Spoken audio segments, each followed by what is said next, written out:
Hi everyone. Before we get into this audiobook, I'd really appreciate it if you could hit the subscribe button and drop a like.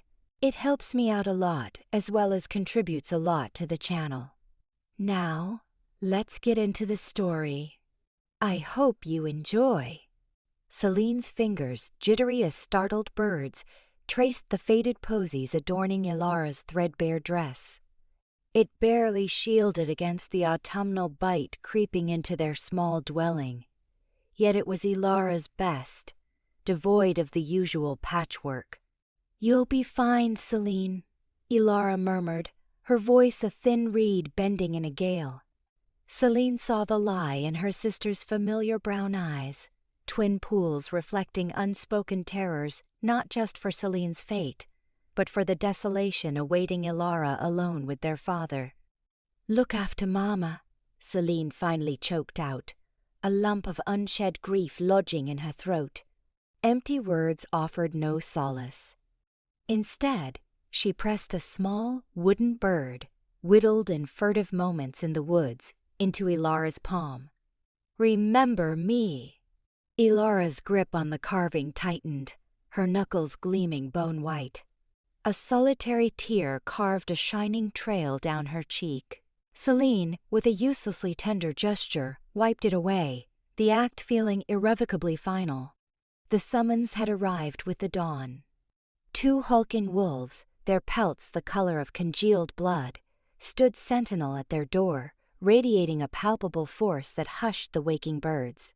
No words were spoken, only the presentation of Alpha Theren's pack sigil, a snarling wolf's head wreathed in barbed vines pressed onto stiff parchment.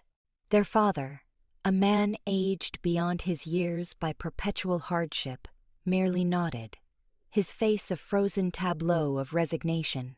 He'd anticipated this reckoning. They all had. His debts, incurred from gambling away their meager sustenance in a futile grasp at solvency, had matured. Selene was the collateral.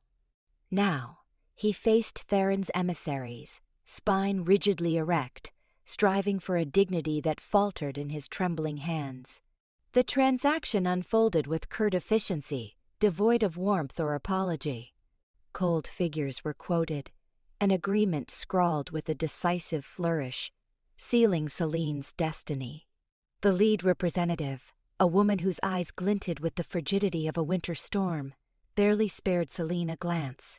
She was a mere acquisition, a resource to be transferred. "Her health?" the woman inquired, her voice a sliver of ice. Her father gulped. "Yes.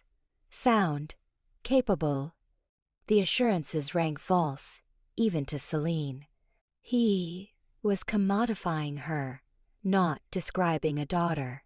The journey commenced at noon. They forbade Selene from bidding farewell to her mother, confined to her bed by a persistent cough that ravaged her frail frame. Selene suspected her father feared a scene, an outburst of emotion that would disrupt the process.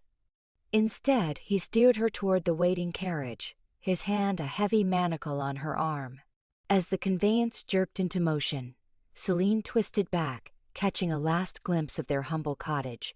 Lyra stood in the doorway, the wooden bird clutched to her chest, her features blurred by a torrent of tears. Selene pressed her palm against the glass, a silent vow to remember, to endure, to somehow reclaim her life. The scenery dissolved into a monotonous panorama of verdant and earthy hues. Woodlands ceded ground to undulating hills, the heavens a vast, indifferent expanse overhead. Selene, stiffly seated, fixed her gaze on the fleeting landscape, but her mind churned with conflicting emotions. Fear, undoubtedly, dominated. Fear of the unknown, of the powerful Alpha to whom she was being delivered, of the existence awaiting her within his territory. Yet, beneath the terror, a nascent sensation flickered, resentment, a burning ember of defiance refusing to be quenched. She wasn't a trinket to be bartered. She was a person, imbued with aspirations, dreams, and volition. But what power did she hold? Her voice, long dormant, felt fragile and impotent. The two wolves escorting her maintained a stoic silence throughout the ordeal, their presence a perpetual reminder of her captivity. They were warriors, their physiques scarred and corded with muscle, their gazes vigilant and unwavering. They spoke only when necessary, dispensing terse commands or answering her tentative inquiries with gruff monosyllables.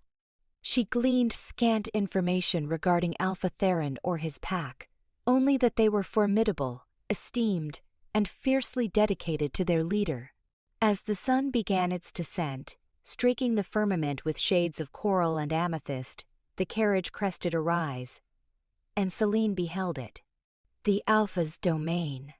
A sweeping valley unfolded before her, punctuated by dwellings and structures, all clustered around a central edifice that commanded the vista. A fortress, a symbol of dominion and authority, constructed of hewn stone and timber, its ramparts imposing and impenetrable. Plumes of smoke curled lazily from chimneys, and the air carried the scent of burning wood commingled with something untamed, more primal, the musk of wolves. A tremor coursed through Seline. This was it, her new confines. She envisioned the woods bordering her family's cottage, the well-trodden trails she'd traversed countless times, the secluded clearing where she'd sought refuge from the grim realities of her life. She recalled the warmth of sunlight on her skin, the susurrus of wind through the branches, the succulence of berries plucked directly from the vine. Freedom. It felt like a fading dream, a cherished memory on the precipice of dissolution. Would she ever experience such liberation again? As the carriage plunged into the valley, Seline sealed her eyelids, steeling herself for the inevitable. The gravity of her fate descended, crushing and suffocating. She was a debt to be settled, a mere piece in a game she didn't orchestrate. But even in the depths of her despair, a tiny spark of rebellion ignited within. She would not succumb. She would not be subdued. She would unearth her voice, even if it meant confronting the fury of an alpha. She would endure. The gilded cage, the carriage groaned to a halt, its plush interior offering scant respite from the abrupt stop. Seline peered through the darkened glass, a sudden constriction in her chest. Looming before her was a palace that dwarfed all imaginings. It wasn't just its immensity. An aura of raw dominance emanated from the structure, its obsidian facade glinting with an unsettling light beneath the leaden sky. Jagged towers clawed at the heavens like accusing spires, and intricate bas-reliefs of snarling canines embellished every surface. The sheer magnitude pressed down on her, a tangible representation of the power now holding her captive. A shiver danced down her spine, fueled by more than just the chill in the air, a bone-deep certainty that this lavish confinement was her new reality. Liveried servants, faces like stone masks, converged on the carriage, smoothly opening the door. Seline hesitated, her hand trembling as she accepted their assistance. Each step toward the palace threshold felt like a further severance from her past. The entrance hall amplified the oppressive atmosphere. The air thrummed with unseen currents, a palpable weight of authority that bore down on her shoulders. Gleaming marble mirrored the radiant glow of colossal crystal chandeliers, and monumental tapestries depicting legendary clashes adorned the walls, their threads spun from precious metals.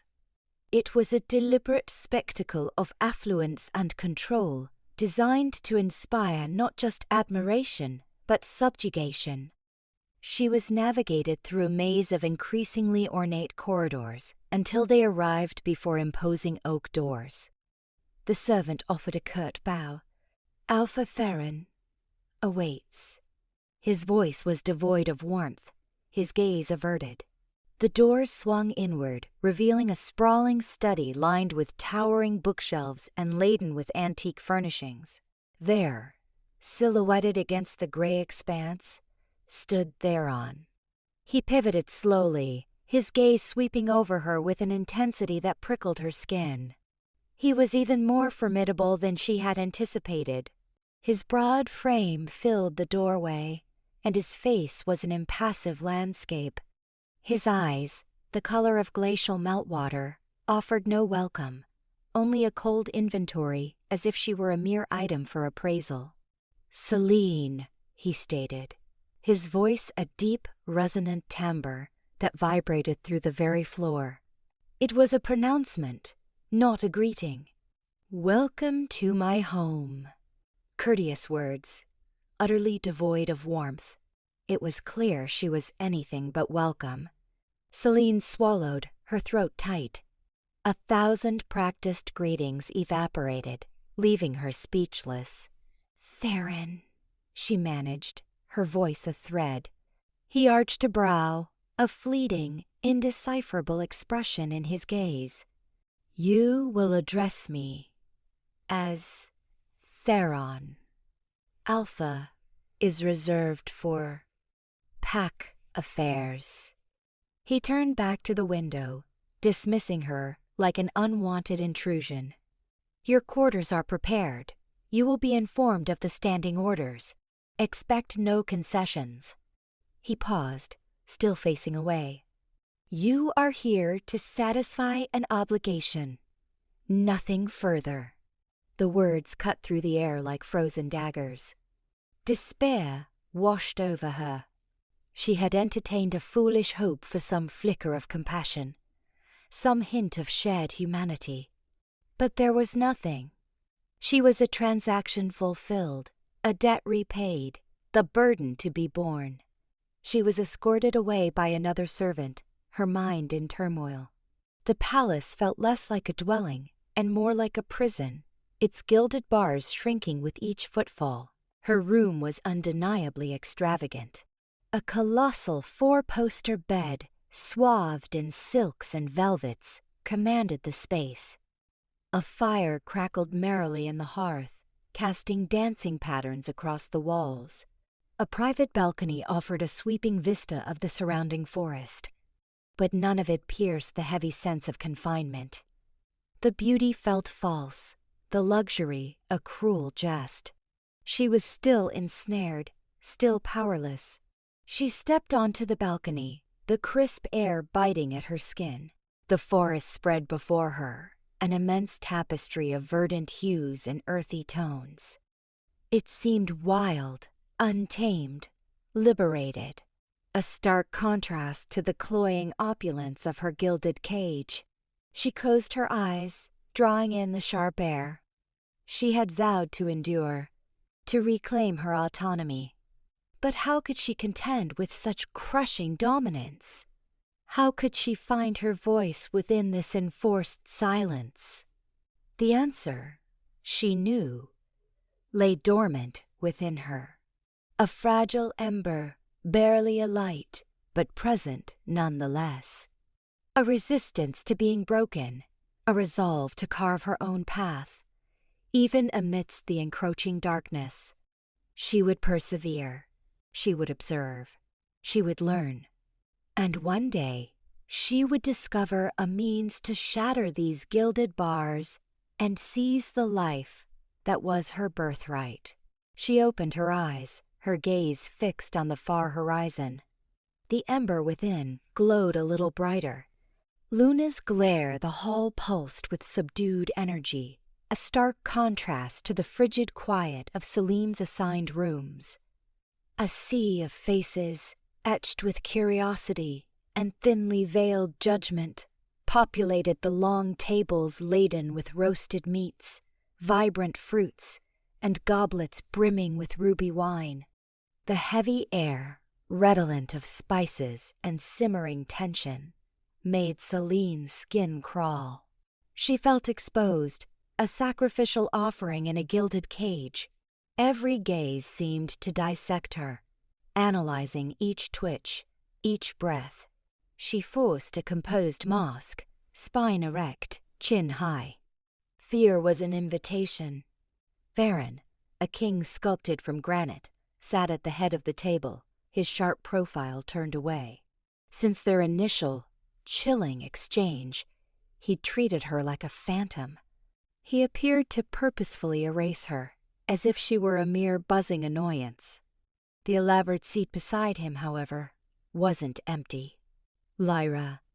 She was Selene's antithesis, luminous, self-assured, and exuding the effortless arrogance of privilege. Her silver gown, like liquid moonlight, accentuated her perfect complexion and the keen, predatory glint in her jade eyes. Hair the color of spun starlight flowed down her back in flawless waves. She was the living embodiment of the Luna, the pack's adored leader, the Alpha's intended. As Selene neared, Lyra's gaze flicked over her, a dismissive caress that paused infinitesimally on Selene's unadorned dress. A silent evaluation, a pronouncement of dominance. "So, you're the guest of honor," Lyra's voice, a velvety caress, barely concealed the barb beneath. Theren failed to mention your understated appeal. Selene met her stare, refusing to yield. "I am here to honor an agreement." The words tasted like ash, a feeble attempt to reclaim some fragment of control. Lyra's smile lacked warmth. "Agreements can be inconvenient, don't you think? Especially when they disrupt established orders." She plucked a grape from a nearby bowl, her eyes fixed on Selene. The gesture spoke volumes, a quiet declaration of ownership. Theren is devoted to this pack. He would go to any lengths to safeguard it, even unpleasant ones. "I understand," Selene replied, though comprehension eluded her. The air thrummed with unspoken threats, thick with Lyra's possessiveness. She was an interloper, a disruption in a carefully orchestrated world. Theren remained a silent sentinel. He didn't acknowledge their interaction, offering Selene no shield from Lyra's veiled insults. His indifference was a weapon, a calculated cruelty. A servant drew back a chair for Selene, placing her several seats removed from Lyra. As she settled, she felt the pack's collective gaze upon her, appraising, dissecting, anticipating her stumble. The feast commenced, a lavish display of wealth and bounty. Servants glided with practiced skill, replenishing goblets and presenting platters heaped with savory meats. But Selene's appetite had vanished. The palpable tension formed a suffocating shroud, stealing her breath. Throughout the repast, Lyra subtly reinforced her authority. She engaged Theren in cheerful banter, her laughter like the chime of delicate bells. She touched his arm, leaned in to whisper secrets, each gesture intended to remind Selene and the assembly of her position. Theren, in turn, remained impassive, his replies courteous but impersonal. He offered no affection, no reassurance, nothing that could be interpreted as favoritism. Selene struggled to decipher his actions, to grasp the strategy he employed. Was he attempting to appease Lyra, to shield her from the reality of their bond? Or was he simply oblivious to them both, consumed solely by the welfare of his pack? The questions churned in her mind, a disorienting vortex of doubt. Once, their gazes collided across the crowded table. A fleeting, almost accidental connection, yet in that instant, Selene glimpsed something flicker within his eyes. Not warmth, not desire, but a hint of regret? Or perhaps merely the weariness of a man burdened by obligation. The moment passed, and his expression was once more a rigid mask. As the feast wound down, Lyra stood, her gown shimmering. "If you'll excuse us," she announced, her voice ringing with command. "Theren and I have pack business to attend to. She bestowed upon Selene a final, chilling smile. "I trust you'll find your quarters adequate." Theren rose as well, his movements graceful and powerful. He offered Lyra his arm, and together they glided from the hall, leaving Selene amidst the remnants of the feast. The pack members began to drift away, their curious glances replaced by averted eyes. She was no longer the main attraction, merely an inconvenient detail to be overlooked. The crushing weight of her isolation pressed down, suffocating her. She was trapped, a prisoner in a gilded cage, surrounded by adversaries and governed by a man who regarded her as a mere transaction. Yet, a spark of defiance ignited within her. She would not be broken. She would not be silenced. She would find a path through this treacherous court to expose the secrets lurking beneath the surface. She would discover her voice, and she would wield it. Later, Selene stood at the window of her chambers, surveying the moon-washed landscape. The palace grounds unfolded before her, a sprawling tableau of sculpted lawns and formidable stone walls.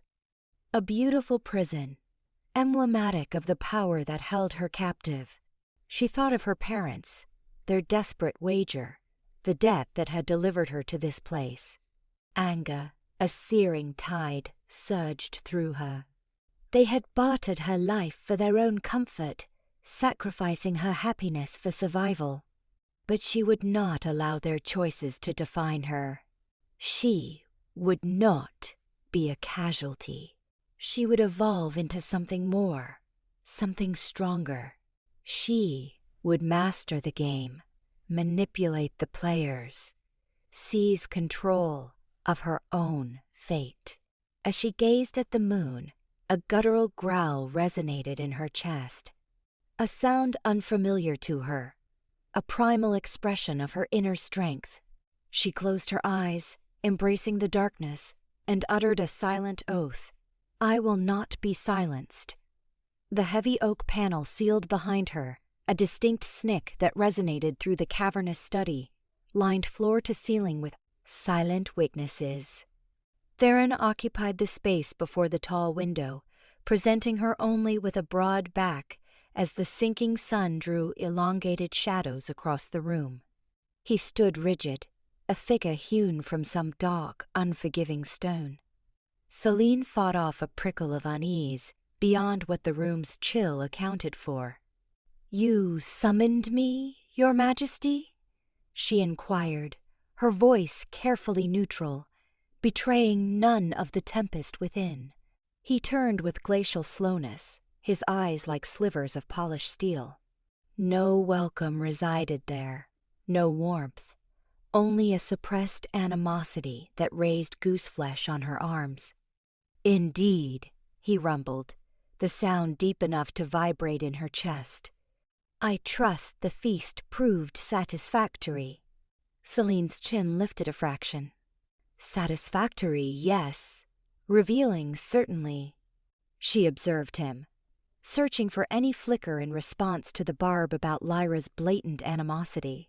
His face remained a regal blank. "Revealing in what manner?" he countered, abandoning the window and closing the distance between them with measured strides, each one a subtle threat. "The pack has hardly been subtle about their feelings regarding my presence," she offered, meeting his gaze squarely. "Neither has Lyra." A telltale tick pulsed in his jaw, the sole indication that her words had found their mark. "Lyra is protective," he said, his tone tight. "She spent her life preparing for the role of Luna. And now I'm here," Selene finished for him, the unspoken words forming a tangible barrier. "An impediment." Theren halted scant feet away, near enough for her to catch the scent of pine and hearth smoke clinging to his garments, a fragrance that should have been comforting, but instead felt like a tightening snare. "More than an impediment," he corrected, his voice edged with frost. "An intrusion, an unwelcome disruption to a life already mapped out. The words landed like a blow, bringing a flush to her cheeks. She'd understood the sentiment, but hearing it articulated with such blunt force was a gut-wrenching thing. "I didn't request this," Selene breathed, her voice reedy. "I didn't ask to be bartered like chattel." A spark ignited in his gaze, a fleeting shadow of something akin to guilt, vanishing so quickly she questioned its reality. "And I didn't request a bride of circumstance," he retorted, his voice gaining volume.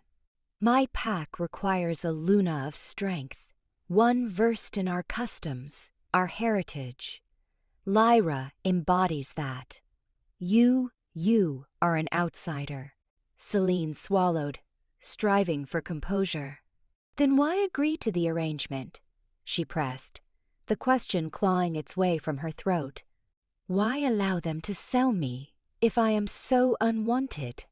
Theren pivoted, resuming a restless pacing. "My father deemed it necessary, an alliance between our houses, bolstering our defenses. He was dying. I could not deny his final wish." The words were laden with resentment, the burden of obligation weighing on him. "So, I am a debt to be settled?" Selene queried, her voice trembling almost imperceptibly. "A political pawn, to be exploited and discarded when you've had your fill." He ceased his pacing and turned back, his expression an opaque mask. "I harbor no intention of discarding you," he stated, his voice softening, yet remaining devoid of warmth. "You are my wife. You will be afforded respect, all the privileges and amenities appropriate to your station, but not your regard," Selene finished, the words laced with bitterness. "Not your love." Theren recoiled, as though physically struck. Avoiding her gaze, he muttered, "Love is a luxury I cannot indulge. My loyalty resides with my pack, my people. My personal inclinations are immaterial." A wave of despondency crashed over Selene. She was confined, a prisoner in a gilded cage, shackled to a man who viewed her as little more than a liability. "So what is it you require of me, Theren?" she questioned, exhaustion coloring her tone. "What role am I meant to play in this farce?" He exhaled sharply, raking a hand through his sable hair. "I need you to be unobtrusive," he stated, his voice a murmur. "I need you to refrain from interfering in pack matters. I need you to feign contentment, feign that we are a harmonious couple, feign that all is as it should be." Selene simply stared, her spirit plummeting. He wanted her voiceless, invisible, a mere trinket adorning his arm. "And if I refuse?" she challenged, defiance flickering amidst the fear that nipped at her edges. Theron's eyes narrowed, his features hardening into granite. "You will not refuse," he declared, a subtle menace weaving through his words, sending a shiver down her spine. "Your family has already received their due. You are mine now, Selene. You will comply." Selene returned his stare, her own resolve solidifying.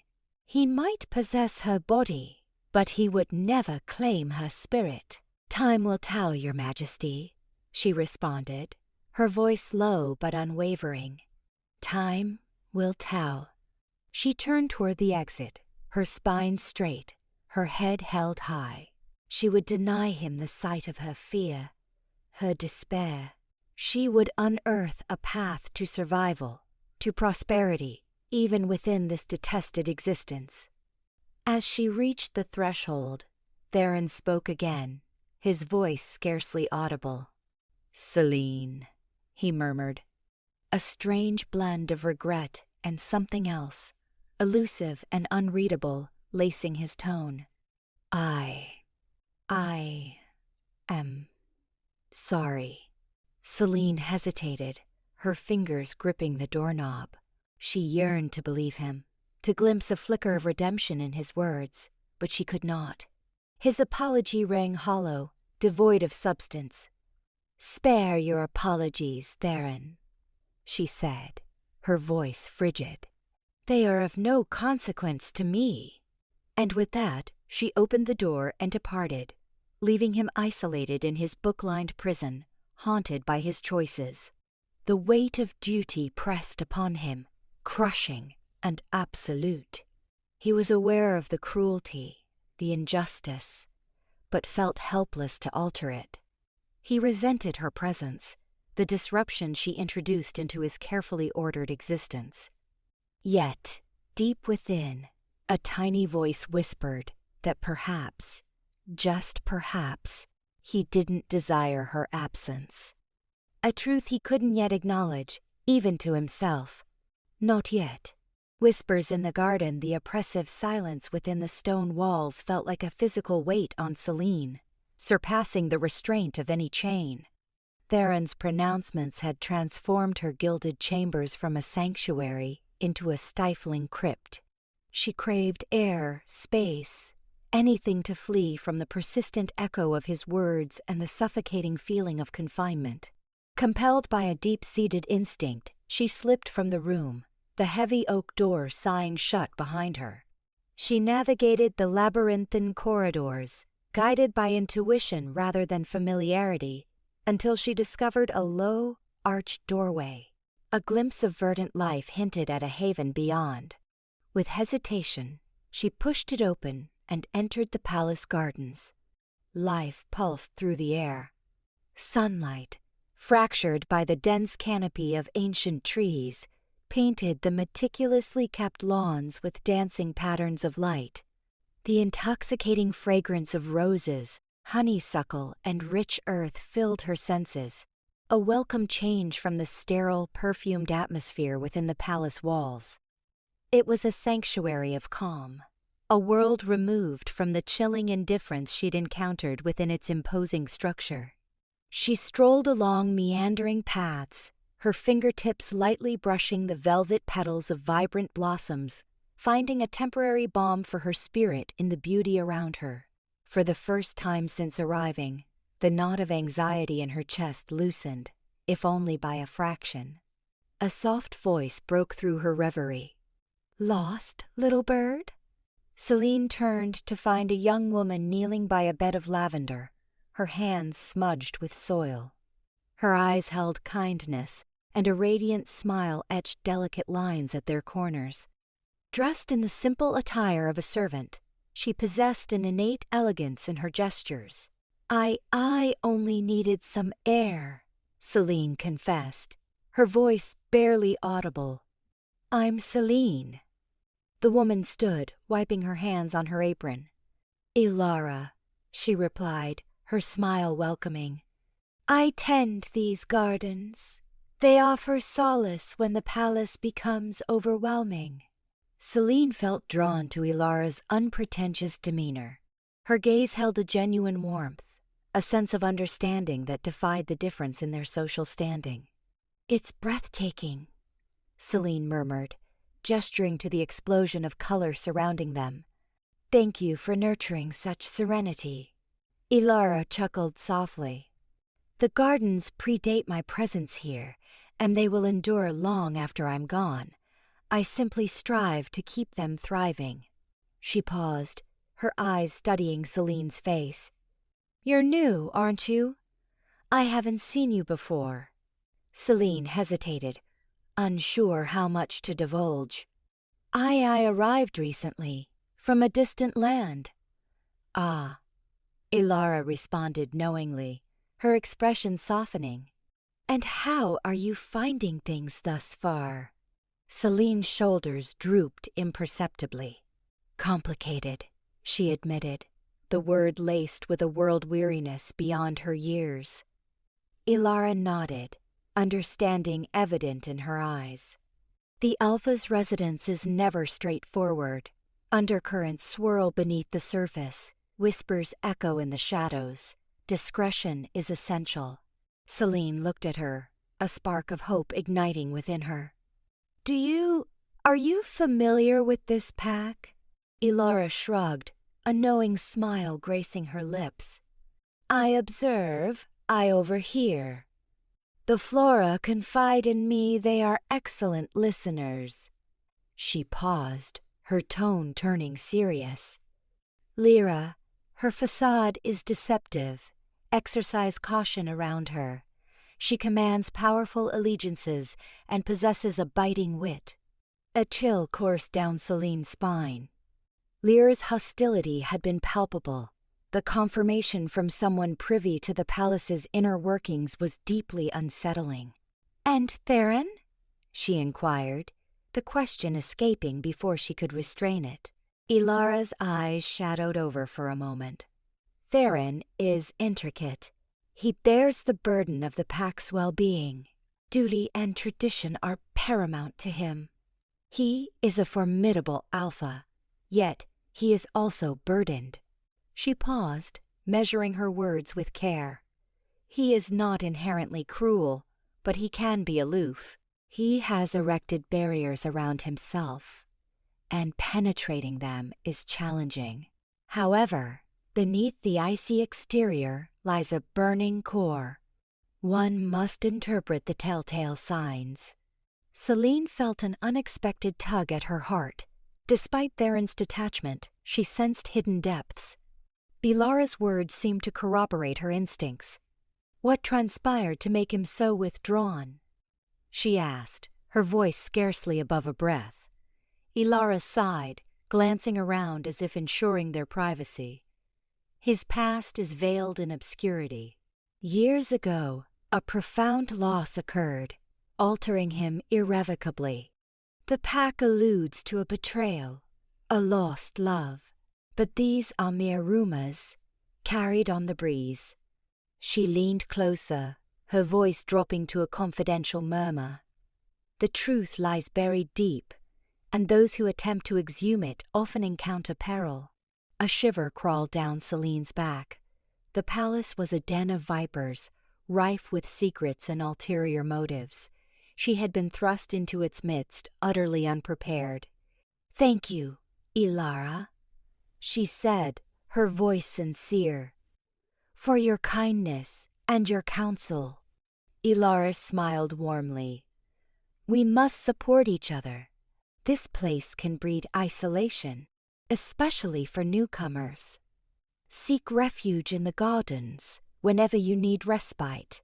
I will be here, tending to my plants, attuned to the whispers on the wind." She paused, a trace of sorrow in her gaze. "Just be prudent, Selene. The walls are vigilant, and the shadows conceal treacherous daggers." Selene nodded, her heart heavy with a blend of apprehension and resolve. She was a mere pawn in a dangerous game.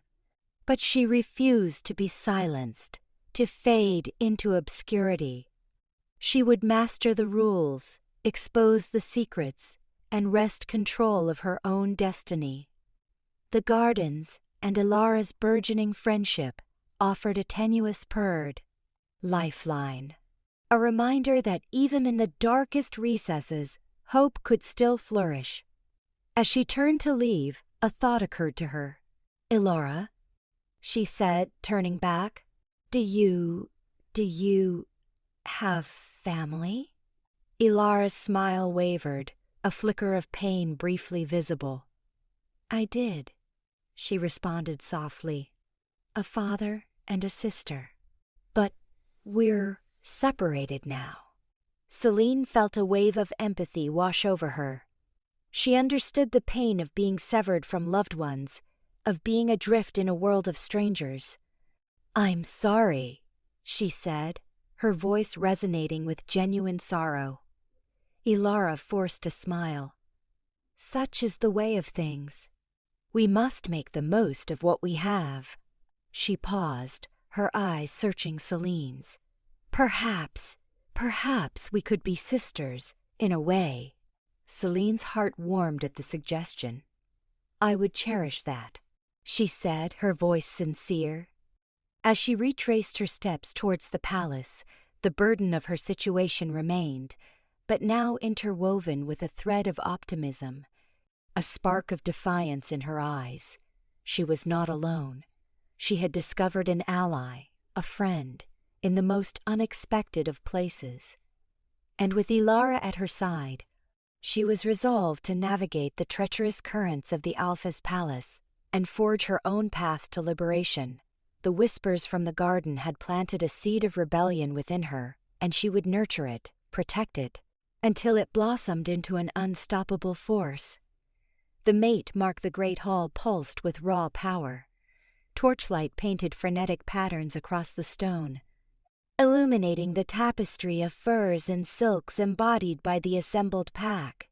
The annual harvest feast, a grand display of Blackwood might, felt less celebratory to Selene and more like a threat. She lingered near a table groaning with untouched delicacies, aroma of roasting game and spiced wine failing to soothe the anxiety twisting in her gut. Lyra, with her small act of rebellion, had pressed a sprig of lavender into Selene's palm, its delicate scent a fragile bulwark against the oppressive atmosphere. Theren, an unreadable statue upon his obsidian throne, a seat that seemed to drink the light, surveyed his domain. Beside him, Lyra, a vision of vibrant possessiveness, sat perched like a raptor, her emerald gaze darting across the throng, settling on Selene with undisguised malice. The power dynamic was clear, brutal in its simplicity. Selene was less than nothing, a shadow flickering at the edges of their dazzling world. The weight of their collective scrutiny bore Prada. Down on her, a suffocating pressure of silent judgment. A low thrum vibrated through the hall as Theren, with effortless grace, rose to his feet. The pack quieted instantly, their focus snapping to their alpha. The harvest overflows. Theren's voice, a deep baritone, resonated, filling the cavernous space. Our strength remains unchallenged. We honor Luna tonight, with this feast and the oaths we renew. He indicated Lyra, who rose with a practiced flourish, her smile sharp-edged. Tonight, we celebrate our unity, our future, forged in strength and loyalty. A tidal wave of approval crashed through the pack, rendering Selene insignificant, a pebble swallowed by the sea. Lyra, bathed in adoration, offered a regal nod. Then, everything fractured. A white-hot brand seared itself onto Selene's left shoulder, blossoming beneath her skin. She gasped, instinctively grabbing at the fabric of her gown. The hall tilted, the pack's clamor receding into a muffled drone. It felt like the kiss of dragonfire, molten metal forging a new reality. She stumbled, blindly seeking purchase. Her fingers scraped against the cold edge of the quote, overloaded table. Dishes clattered. Wine spilled, unnoticed as all eyes remained fixed on the Alpha and his chosen mate. Until Lyra's scream, her piercing cry ripped through the air, silencing the revelry. Every gaze swung to Selene, and there, emblazoned on her exposed shoulder where her dress had slipped, was the mark. A swirling vortex of silver and black, mirroring the hues of Theren's wolf. Impossible to misinterpret. A collective intake of breath swept through the assembly. Even Theren seemed stunned, his carefully constructed composure crumbling. His eyes, wide with disbelief, locked on Selene, then narrowed with a confusion verging on rage. The ensuing silence was a tangible thing, heavy and suffocating. It shattered with Lyra's guttural snarl. Launching from the throne, her eyes blazed with unadulterated fury. "What is the meaning of this?" she shrieked, her voice raw with betrayal. She lunged at Selene, claws extended, a furious storm about to break. Theren moved with impossible speed, intercepting Lyra, his hand clamping onto her wrist with crushing force. "Control yourself," he growled, his voice a low, dangerous warning. "Control myself?" Lyra spat, wrenching her arm free. "Marked by you. After everything we've built. After the bonding ceremony." Her words dripped with venom, her gaze a lethal weapon aimed at Seline. The hall erupted into pandemonium, a chaotic swirl of whispers and outraged shouts. The carefully orchestrated harmony of the harvest feast lay in ruins, replaced by raw emotion and bewilderment. Seline stood frozen, paralyzed by the sheer magnitude of the event. The mark throbbed, a physical manifestation of a connection she never sought, a destiny she couldn't fathom.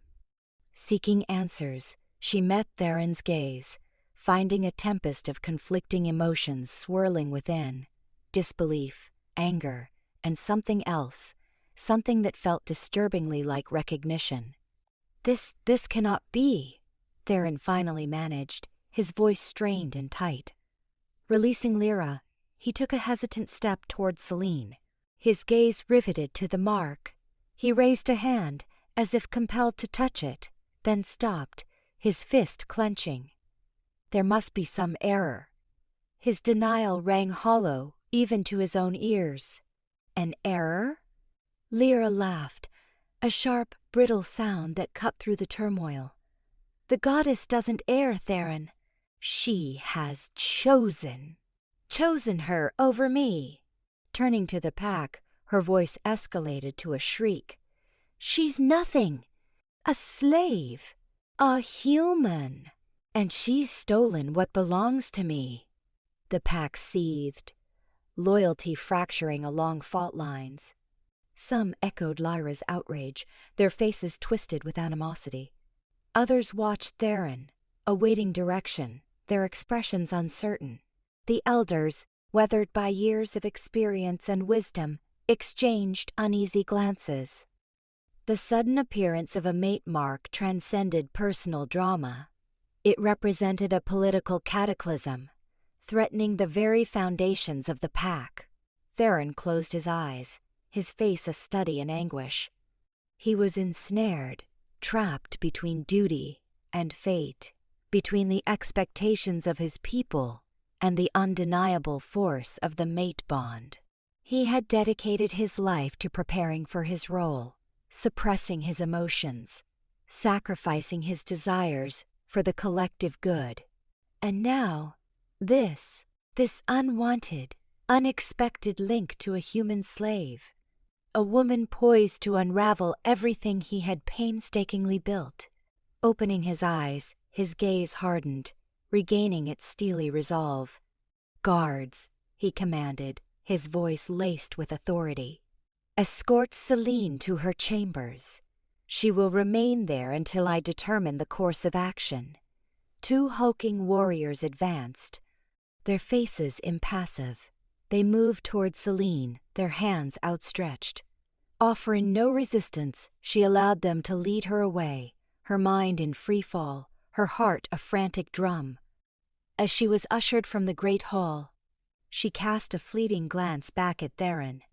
He stood beside Lyra, his arm encircling her shoulders, his face an impenetrable mask.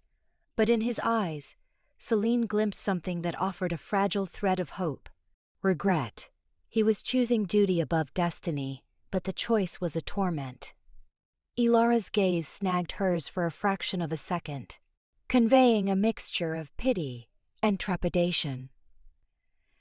Seline knew, with sickening certainty, but her existence had irrevocably changed. The appearance of the mate mark was not merely a revelation. It was a declaration of war, and she, the voiceless thrall, now stood at its epicenter. The guards navigated her through the palace corridors, their footsteps echoing in the cold silence. Seline felt unreal, disconnected from the chaos swirling in her wake.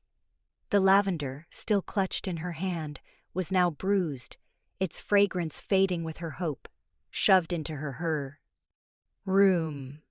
The heavy door slamming shut behind her, she knew one truth with unwavering conviction. Her fight for freedom had taken a new, terrifying turn. This was no longer about escaping servitude. It was about surviving a conflict she never wanted, a battle for her heart, her soul, and ultimately, her life. The mate mark was not a gift. It was a bullseye, and she was rapidly running out of places to hide. Fury unleashed. The abrasive rasp of footfalls against the stone floor heralded unwelcome company in Selene's cramped cell. Each echo a painful throb against her chest. Braced against the frigid wall, she fought to draw a steady breath, but the air clung to her lungs like a damp cloth. The door crashed inward, revealing Lyra, her eyes twin infernos capable of immolating anything in their path. Flanking her stood 2 sentinels, their faces blank masks, yet the gleam in their eyes telegraphed menace. A casual visit this was not. "You!" Lyra hissed, the word a shard of ice flung at Selene. "Look at you, huddled in this miserable space. Did you honestly believe you'd succeed?" Lyra advanced, her opulent dress billowing around her like gathering thunderclouds. Her perfume, usually a delicate floral, now choked the air, a fragrant assault. "You truly imagined you could waltz in here, some insignificant human, and pilfer what's rightfully mine?" Selene choked down a wave of panic. "I did nothing, Lyra. You know I never solicited this." Her voice wobbled, despite her resolve. She wouldn't shrink, wouldn't offer Lyra that satisfaction.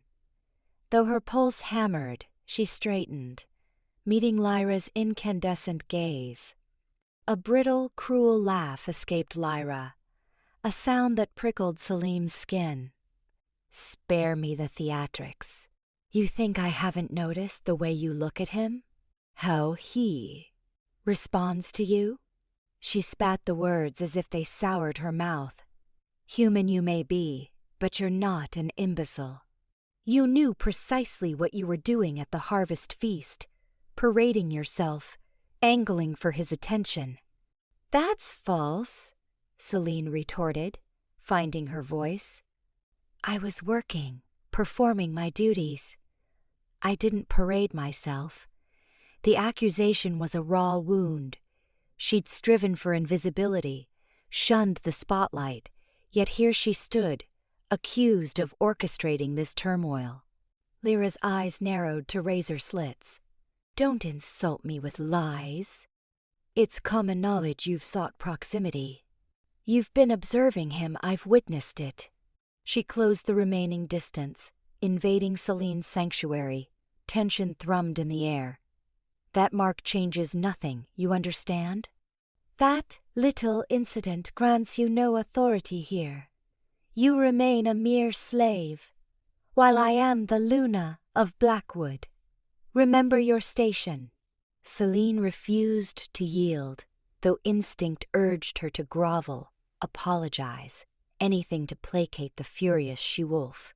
"My position is clear to me," she replied, choosing her words like delicate surgical tools. "But the marca is beyond my control. It occurred, and I desire it not."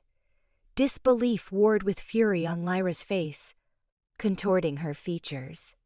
"You spurn it? You stand there, branded as his mate, and you dare suggest you reject it? Despicable liar!" Her hand lifted, long nails catching the meager light like talons. Selene flinched, anticipating impact, but it never came. Instead, Lyra clenched her fist, knuckles bone-white with restrained power. "Listen closely," Lyra breathed, her voice a viper's whisper. "Theren belongs to me, has always belonged, and shall always belong. Marks, bonds, these are mere obstacles. You are a fleeting inconvenience, but you will not overstep. Stay out of my sight. Do not address him unless spoken to, and certainly do not encourage any further misunderstandings." Selene met her gaze, unblinking. And if I should, she queried, the words barely audible, yet laced with a defiance that startled even herself. She was weary of silence, weary of being a puppet. A spark ignited within, a burgeoning strength unwilling to be extinguished. A cruel smile warped Lyra's lips. Then you will discover that existence here can be a profoundly unpleasant for one such as you. Accidents befall, individuals vanish. And the Alpha, well, his concerns lie elsewhere, beyond the well-being of a lowly slave. The threat hung like a shroud. Seline grasped the implication precisely. Lyra wasn't merely threatening harm, she was underlining Selene's utter helplessness, her complete dependence on the pack, with no protector. A human adrift in a sea of wolves, where Lyra reigned supreme. Despite the fear coiling in her gut, Seline stood firm. "I comprehend," she said, her voice unwavering, though her hands trembled almost imperceptibly. "But I will not be cowed. I will not be silenced. Luna, you may be, Lyra, but you do not command me." The fury in Lyra's eyes burned hotter, but Seline detected something else. Surprise, a flicker of doubt. Perhaps Lyra had anticipated a collapse, a plea for mercy. Perhaps she had underestimated this human chattel. Lyra retreated a step, her features hardening once more. "We shall see," she vowed, her voice venom-laced. "We shall see how long your rebellion endures." She pivoted, sweeping from the chamber, her guards in tow, leaving Seline once more to the chilling silence. The door slammed shut, the sound reverberating in the tiny room, starkly emphasizing her isolation. Seline sagged against the wall, her limbs trembling, the adrenaline ebbing, leaving her drained. But beneath the fear, a spark of rebellion persisted. She had faced Lyra, met her gaze, and refused to break. She had found her voice, and it would not be stolen again. This was merely the genesis. The roles had shifted, and Seline intended to play by her own. A divided heart, the oak door thundered shut, the reverberation carving a hollow space through the Alpha's wing, imprisoning Theren in his solitude. The room, though vast, felt constricting, the air thick with unspoken anxieties. Silver light, fractured by the tall, arched windows, striped the floor like the bars of an unseen cage, a mirror to the torment twisting within his chest. He raked a hand through his hair, a harsh, restless gesture. The lingering fragrance of wildflowers, Selene's scent, haunted the air. An unwelcome, persistent phantom. He paced toward the cold hearth, its dark, empty maw offering no comfort. Despite the late spring, a bone-deep chill permeated the air, a physical manifestation of the creeping frost in his veins. He needed clarity, a strategy, answers that remained elusive. Yet Selene's face, defiant and vulnerable, dominated his thoughts, stirring emotions he had long buried. He squeezed his eyes shut, a flood of memories washing over him. Lyra. He pictured her then, a fiery-haired girl, her eyes glinting with playful challenge, daring him to a woodland race.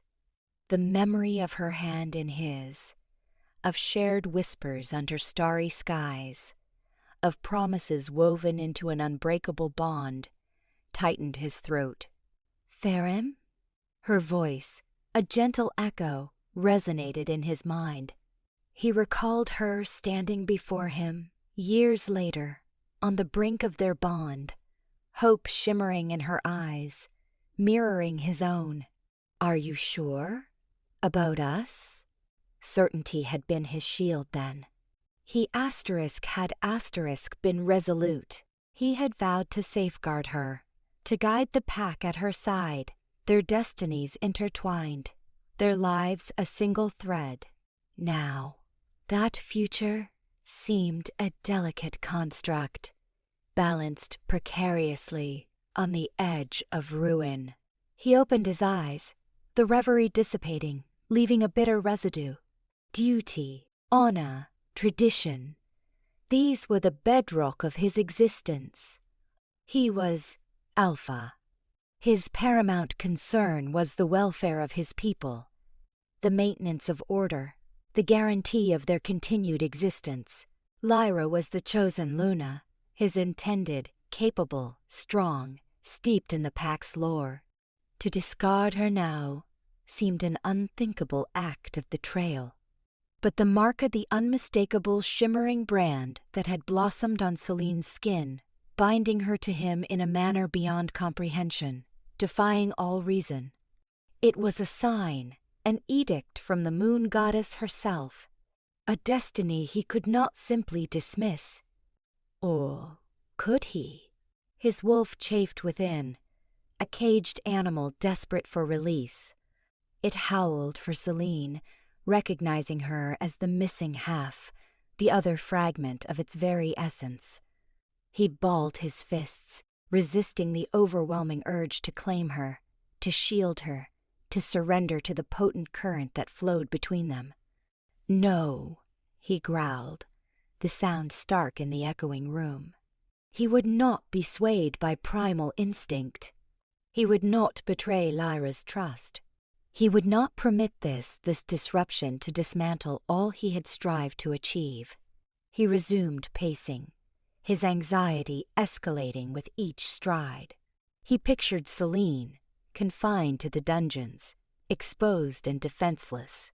He knew the pack regarded her with suspicion, distrusting her sudden arrival and the power she now wielded, despite her evident reluctance. He imagined her fear, her bewilderment, her simmering anger. He had witnessed the fire in her gaze, the indomitable spirit that burned beneath a veneer of forced compliance. He recalled the texture of her skin beneath his hand, the sudden spark that had flared between them, a forbidden conflagration threatening to consume him.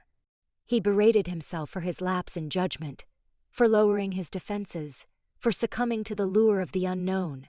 He had to regain control, to contain this volatile situation. He needed to protect Lyra, to offer reassurance, to demonstrate that their bond remained unshaken, that Selene was nothing more than a pawn in a grander scheme. But how could he dissuade her of this, when his own conviction wavered? He collapsed into a leather armchair, the worn hide protesting beneath his weight. He gazed into the gloom, his mind a battleground of conflicting emotions. Duty versus yearning. Fidelity versus fate. The burden of his responsibilities weighed heavily upon him, threatening to crush him. He conjured the image of his father, the previous Alpha, a man of unwavering resolve and unyielding devotion to the pack. He had always aspired to emulate him, to uphold the traditions and values passed down through generations.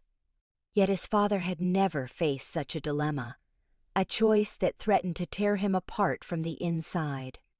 Again, he closed his eyes, seeking refuge in the darkness. But escape was impossible. Selene's face lingered, her eyes beseeching, defiant, accusatory. He saw the mark upon her skin, glowing like a beacon in the shadows, a testament to a destiny he could not ignore.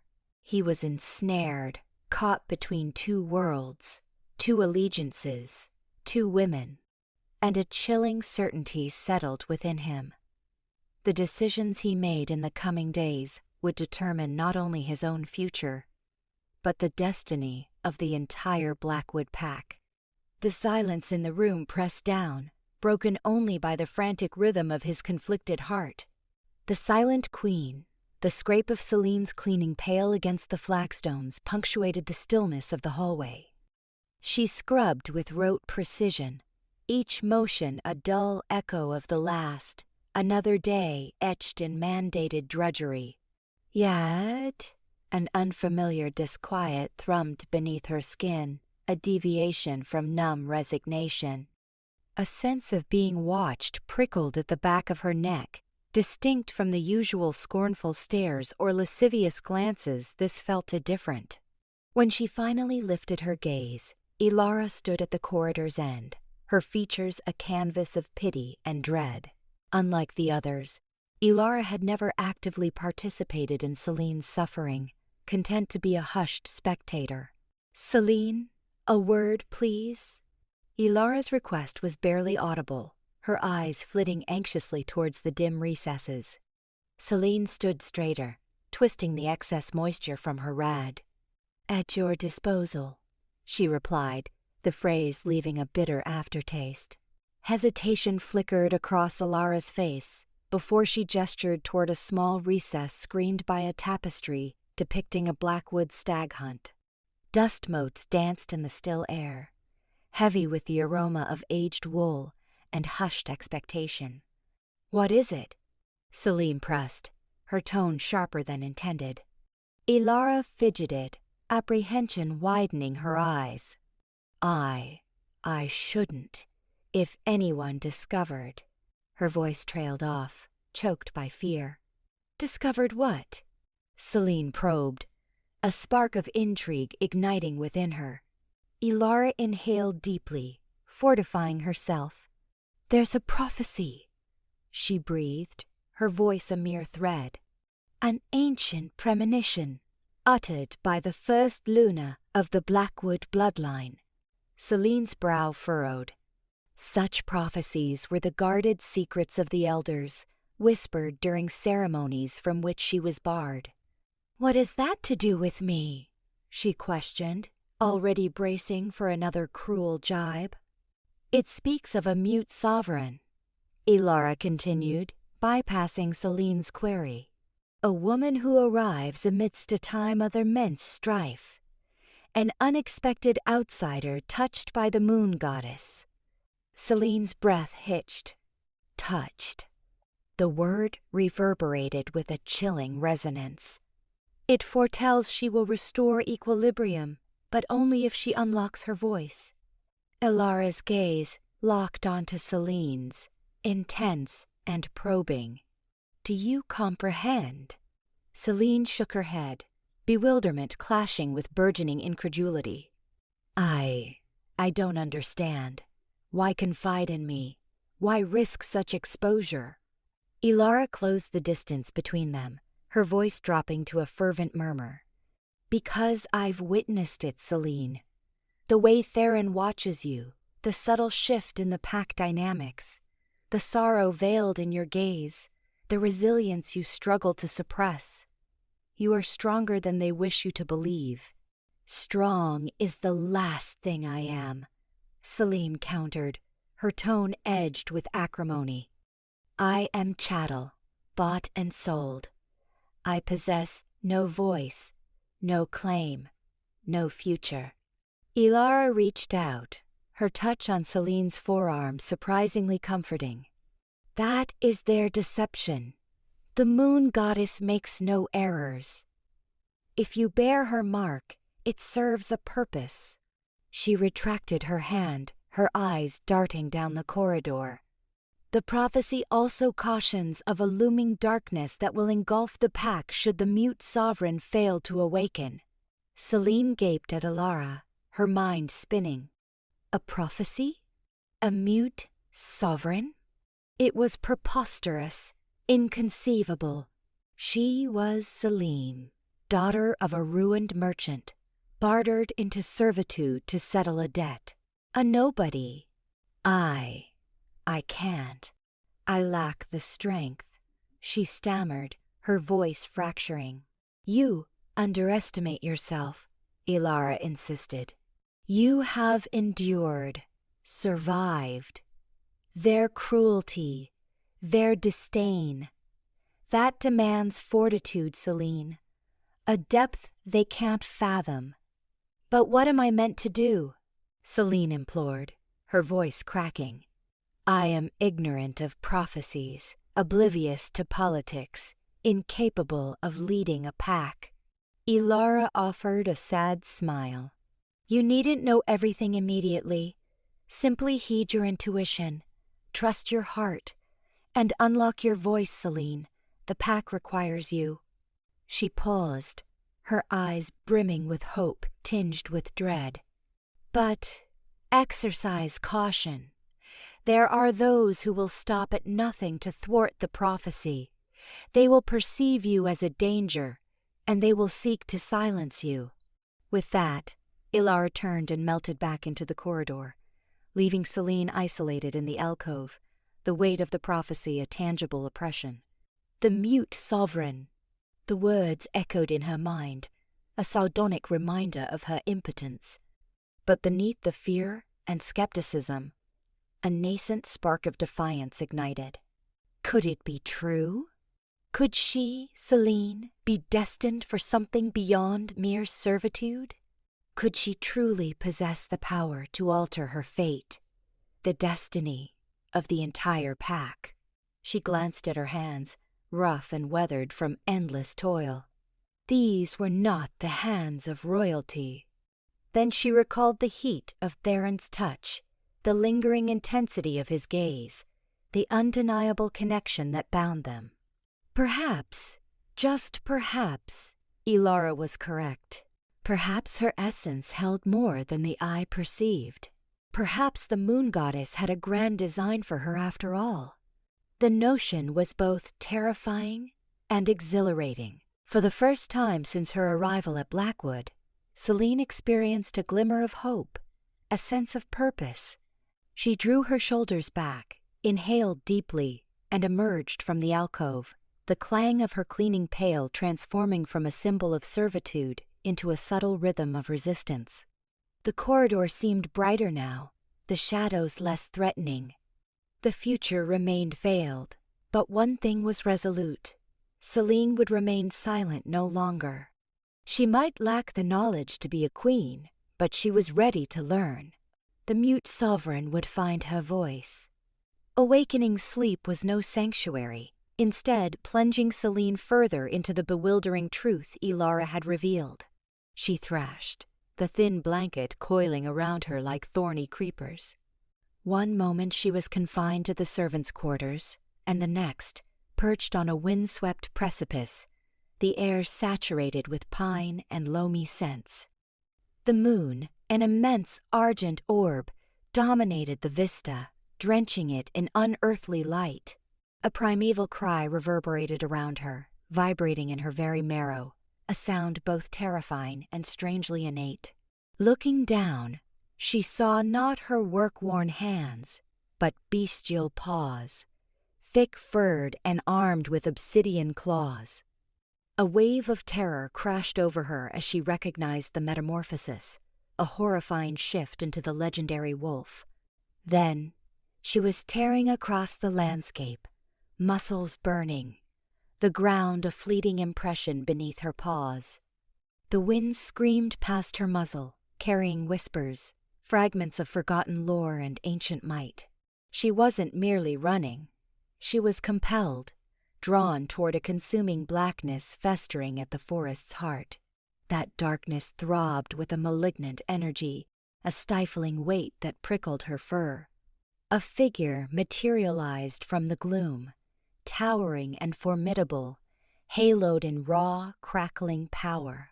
Though his features were indistinct, she knew, with bone-deep conviction, it was Theren. But this was not the Alpha she knew, burdened by responsibility and shadowed by unspoken grief. This Theren was feral, unleashed, his eyes blazing with an intensity that portended both annihilation and exquisite torment. He reached, his phantom touch searing her even in the dream, and a silent scream died on her lips, swallowed by the gale. Selene bolted awake, drenched in a cold sweat, her heart a frantic drum against her ribs. The dream clung, a suffocating miasma of vivid, unsettling imagery. It resonated beyond simple nightmare. It felt like a glimpse into nascent reality, something stirring within her very being. She sat upright, pushing damp strands from her forehead, examining her hands. They appeared normal, undeniably human, yet she couldn't dispel the sensation that they harbored an untapped force, an exhilarating and frightening potential. Driven by a need to move, to dispel the lingering dread, she rose. Dawn painted the horizon in strokes of apricot and rose. The castle remained hushed, the pack still lost in slumber, oblivious to her internal struggle. Slipping silently from the servants' quarters, she sought refuge in the training grounds usually avoided, but offering the space, the solitude, to grapple with her unnerving awakening. The grounds lay deserted, the only sound the gentle susurrus of leaves in the canopy above. Seline inhaled deeply, striving to quell her racing pulse. She closed her eyes, summoning the memory of the dream, the sensation of the wolf within. She reached for that potency, that wildness, but it proved elusive, a phantom echo just beyond her grasp. Frustration surged, leaving a bitter taste. Lyra's prophecy, the dreams, the inexplicable pull toward Theren, it was all too much, acutely overwhelming. "What brings you here?" The voice startled her, shattering her concentration. She turned to find Theren standing at the perimeter, his expression inscrutable. Clad in simple training attire that accentuated his sculpted muscles, he radiated an air of command that even the serene dawn couldn't diminish. I couldn't. She stammered, suddenly acutely aware of herself. "I just needed some air." An eyebrow arched in skepticism as his gaze swept over her, calculating, probing. "You're up with the sparrows, earlier than your norm even." She shifted, avoiding his intense stare. Sharing her dreams, the prophecy, the conflict of fear and nascent hope was unthinkable. He'd surely deem her mad. "I have a demanding day ahead," she offered, striving for nonchalance. "The kitchens need a thorough cleaning, and—" "Enough," he cut in, his tone sharper than before. "Spare me the platitudes. This isn't about a breath of fresh air. You're searching." His words struck a raw nerve, validating her deepest anxiety that he possessed an uncanny perception, could sense the transformations occurring within. Silence became her shield, her heart an erratic drum. He closed the distance, his very presence overwhelming. "What is it, Seline? What secrets are you guarding?" She wanted to fabricate a plausible lie, to deny everything, yet the words wouldn't form. The force of his gaze held her captive, demanding she confront the truth, not just for him, but for herself. I don't understand," she whispered, her voice barely audible. "I've been plagued by strange dreams, visions. I can't decipher what's happening." He frowned, his features softening marginally. "Dreams? Elaborate?" She hesitated, weighing what to reveal. "Dreams of wolves, of surging power, of you." His eyes widened imperceptibly, a shadow of surprise flitting across his face. He remained silent, assimilating her words. "Show me," he commanded, his tone low and resonant. "Show you what?" she asked, bewildered. "Show me what lies within," he countered, his gaze locking with hers. "Unleash the power you feel." Fear churned in her gut, interlaced with a strange sense of anticipation, a yearning to unleash the potency stirring within. She closed her eyes, conjuring the memory of the wolf, the untamed energy that had coursed through her in that dreamscape. She strained, pushing, willing it to surface, yet it remained frustratingly elusive, a distant whisper. "I can't," she confessed, frustration coloring her tone. "It's dormant, or perhaps I lack the key to unlock it." He moved even closer, his hand reaching to graze her arm. His touch sent a jolt of raw electricity through her, igniting a conflagration deep inside. Suddenly, the power surged, consuming, uncontrollable. Her vision swam, her senses intensified tenfold, and a bizarre tingling radiated through her limbs. She gasped, stumbling back, her body racked with tremors. The world seemed to tilt, to warp, and for a fleeting, terrifying instant, she perceived the very architecture of her bones shifting, reshaping. She squeezed her eyes shut, battling the transformation, the feral instinct that threatened to engulf her. "Stop," Theren urged, his voice laced with urgency. "Control it, Selene. You must gain mastery." His words served as an anchor, tethering her to reality. She inhaled deeply, focusing on his voice, his presence, grounding herself. The metamorphosis receded, the tingling subsided, and she slowly regained equilibrium. She opened her eyes, her breath ragged. Theren stood before her, his expression a complex tapestry of concern and stunned awe. He gently caressed her cheek, his fingers tracing the line of her jaw. "You possess a formidable gift, Selene," he said softly. "More than you currently grasp. But it's a double-edged blade. Learn to harness it, or it will devour you." His words resonated as both a warning and a promise. She knew, with absolute certainty, that her life had irrevocably changed. The dreams, the prophecy, the burgeoning power, all undeniable, all leading her down an uncharted path. No longer merely a servant, a pawn in someone else's machinations. She was evolving into something more, something powerful, something perilous. And she sensed that her destiny was poised to unfold, regardless of her readiness. The weight of that destiny settled heavily upon her shoulders as she met Theren's gaze, perceiving not just the Alpha, but a reflection of the tempest raging within herself. Shadows at the gate, a subterranean rumble, a seismic grumble far below, heralded the attack. Selene, perched on the edge of the training circle, eyes on the sparring pups, felt the tremor resonate through her bones. This wasn't the easy cadence of contented wolves. It was a guttural warning, a prelude to violence. The scent of pine and soil, usually comforting, took on a razor edge, laced with the coppery stench of spilled blood. The mock battle ceased instantly. Alistair, the Gamma, snapped commands, his voice sharp with concern.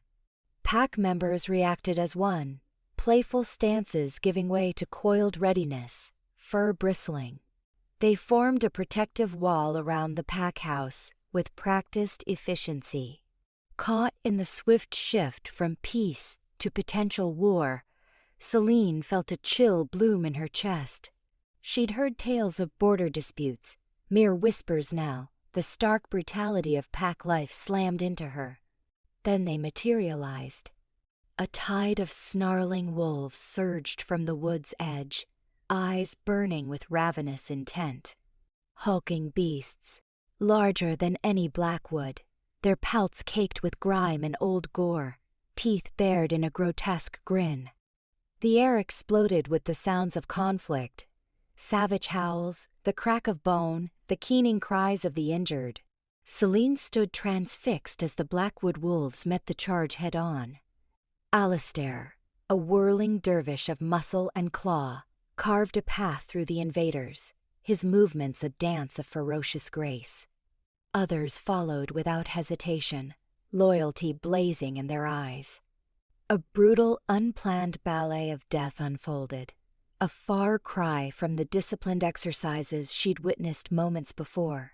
She spotted a youngling, barely past his first shift, overwhelmed by two hulking brutes. He whimpered, his body contorting under their relentless assault. A surge of protectiveness, raw and instinctive, propelled Selene forward. But before she could intervene, a shadow, black as midnight, tore into the fray, ripping the attackers away from the pup with a thunderous roar. Theren. He carved his way through the skirmish like a force of nature unbound. His eyes, normally glacial and calculating, blazed with a primordial intensity. He was apex incarnate, every movement honed and lethal. Seline had glimpsed this side of him in fevered dreams, the untamed power lurking beneath his composed facade. Witnessing it now, the sheer force he commanded both frightened and captivated her. He gave no sign he knew she was there, his focus absolute. He snapped and snarled, ivory gleaming, shredding the enemy line. A true leader, inspiring his pack with a strength that brooked no argument. Selene's heart hammered against her ribs as he single-handedly shifted the battle's momentum. One of the attacking wolves, larger and fiercer than the rest, breached the defensive perimeter and lunged toward the pack house. Selene saw Lyra on the porch, her face drained of color. The attacking wolf salivated, its gaze fixed on Lyra, clearly intent on inflicting maximum harm. Theren became a living barrier, interposing himself between Lyra and the aggressor. They collided, a vicious exchange of fang and claw. The attacker was formidable, but Theren was a bulwark of unwavering ferocity, a primal protectiveness radiating from him like heat. He fought with untamed fury, his movements a blur of lethal efficiency. Evading and countering with preternatural skill, his powerful jaws snapped with unerring accuracy. A born warrior, steeped in combat, his sole purpose was to safeguard his pack and defend his territory. With a final earth-shattering bellow, Theren clamped his jaws around the attacking wolf's throat, crushing its windpipe. The wolf writhed and thrashed, but Theron's grip remained implacable. With a final desperate shudder, the wolf went still. Theren released his hold, the limp body hitting the ground with a muffled thump. He stood over his vanquished foe, chest heaving, eyes burning with a feral triumph. Victory was his, but the war remained. The remaining attackers, witnessing their champion fall, faltered. Outnumbered and outmatched, their initial fervor crumbled before Theron's overwhelming might. Alistair, seizing the chance, roared, rallying the Blackwood pack for a final decisive surge. Emboldened, the Blackwood wolves pressed their advantage, forcing the dwindling attackers back towards the woods. The fight continued for several agonizing minutes, a chaotic vortex of fur and teeth, until the last of the invaders turned tail, vanishing into the shadows from whence they came. Silence descended upon the training grounds, punctuated only by the ragged gasps of the survivors and the whimpers of the injured. The air hung thick with the stench of blood and the lingering tang of fear. Seline remained frozen, body trembling. The horrific images burned indelibly into her memory. Theren stood amidst the carnage, his pelt stained with gore and earth, eyes still burning with that wild, untamed fire. He surveyed the scene, his gaze passing over the fallen and wounded, his expression a mask of grim assessment. He tilted his head almost imperceptibly, his gaze locking with Selene's. Time seemed to suspend. Seline glimpsed something unexpected in his depths, a flicker she couldn't quite name. Acknowledgement, perhaps, or even a whisper of respect. Then, as quickly as it had appeared, the flicker vanished, replaced by the cold, calculating stare she had grown accustomed to. He turned away, barking orders to Alistair, his voice devoid of all emotion. The moment passed, but its weight lingered, leaving Seline with a profound unease and a burgeoning awareness of the darkness coiled within the Blackwood pack. The threats at the gate had been driven back, but they had revealed a sliver of the savage reality she now inhabited, a world where survival was a constant fight and even the strongest could be swallowed by the implacable currents of fate. Unforeseen power, the air tasted of iron and burnt electricity, a cloying miasma of dread. Seline shrank behind a toppled tree, the keening cries of her packmates assaulting her ears. Never before had she witnessed such merciless aggression. The Crimson Claw Pack, rabid with a savage frenzy, pressed their attack. Theren was a whirlwind of destruction. A dark force in the melee, yet even his strength was finite. A Crimson Claw warrior, his face a mask of bloodthirsty glee, pierced their defenses. Spotting the vulnerable elders and pups huddled near Seline, he flashed a predatory grin, all sharp canines. A wave of pure adrenaline surged through Seline, a deep-seated need to shield them. She was hopelessly outmatched, but inaction was impossible. "Leave them alone," she managed, her voice a strained rasp. He merely chuckled, dismissing her. Then he pounced, claws extended, poised to shred. Time warped, stretching into an eternity. An odd warmth ignited in Seline's core, a vibrant thrum that coursed through her. It was an unprecedented sensation, potent and all-consuming. Instinctively, she thrust out her hands, a desperate plea for intervention. A surge of raw energy erupted from her, unseen but tangible, striking the warrior with earth-shattering force. He flew backward, slamming against a tree with a sickening crack. Her packmates gaped at Seline, eyes wide with astonishment. Even the combat faltered, every gaze fixated on the source of the unexpected power. Seline herself stood dumbfounded, her breath hitching in her throat. She stared at her trembling hands, regarding them with newfound wonder. What had she unleashed? She had no training, no comprehension of such an ability. Theren, locked in combat with multiple adversaries, snapped his head around, his expression a complex blend of surprise and suspicion. He registered Seline. Ringed by stunned pack members, the crumpled form of the warrior at her feet. A jolt, akin to a spark of fear, shot through him. He recognized Seline's difference, the hidden enigma she carried, but this exceeded his expectations. Once deemed a mere pawn, a tool to be wielded, she now presented an uncertainty. He quelled the doubt, refocusing on the pressing danger. The Crimson Claw was recovering, their initial shock dissolving. With a guttural roar, he lunged forward, his attacks infused with even greater ferocity. He cleaved through the remaining foes, fueled by the unsettling turn of events. The battle raged, yet the dynamic had irrevocably changed. Reinvigorated by Seline's display, the Blackwood pack fought with renewed zeal. They had found hope amidst the despair, a flicker of light dispelling the gloom.